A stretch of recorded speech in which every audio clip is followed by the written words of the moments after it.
ലിവർപൂളിന്റെ എക്കാലത്തെയും മികച്ച താരങ്ങളുടെ പട്ടിക എടുത്താൽ അതിൽ മുന്നിലുണ്ടാവും മുഹമ്മദ് സലയുടെ പേര്.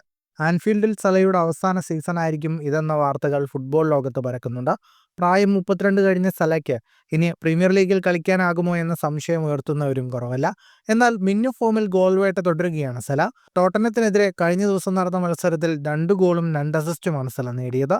ഇതോടെ ഒരു പ്രീമിയർ ലീഗ് സീസണിൽ ക്രിസ്മസ് ആകുന്നതിന് മുമ്പ് 10 മുകളിൽ ഗോളും അസിസ്റ്റും നേടുന്ന ആദ്യ താരമായി മാറുവാൻ സലാക്ക് സാധിച്ചു. ഈ സീസണിൽ ഇതുവരെ 15 ഗോളുകളാണ് താരം പ്രീമിയർ ലീഗിൽ അടിച്ചുകൂട്ടിയത്. സീസണിൽ ഗോൾവടിയിൽ ഏറ്റവും മുന്നിലും സല തന്നെ.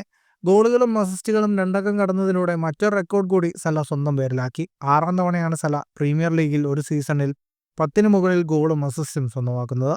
ഈ നേട്ടം ഏറ്റവും കൂടുതൽ സ്വന്തമാക്കുന്ന താരവും സലയാണ്. വെയിൻ റൂണി 5 സീസണിൽ നേടിയ റെക്കോർഡാണ് സല പഴങ്കഥയാക്കിയത്.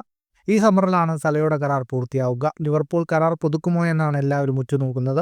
ഇതേസമയം തന്നെ സൗദി ക്ലബ്ബുകൾ വമ്പൻ പ്രതിഫലവുമായി സലയ്ക്ക് പിന്നിൽ വട്ടമിട്ട് പറക്കുന്നുണ്ട്. ഫുട്ബോൾ ലോകത്തെ കൂടുതൽ വാർത്തകൾക്കും വിശേഷങ്ങൾക്കുമായി സ്പോർട്സ് കഫേ ഇപ്പോൾ തന്നെ സബ്സ്ക്രൈബ് ചെയ്യുക.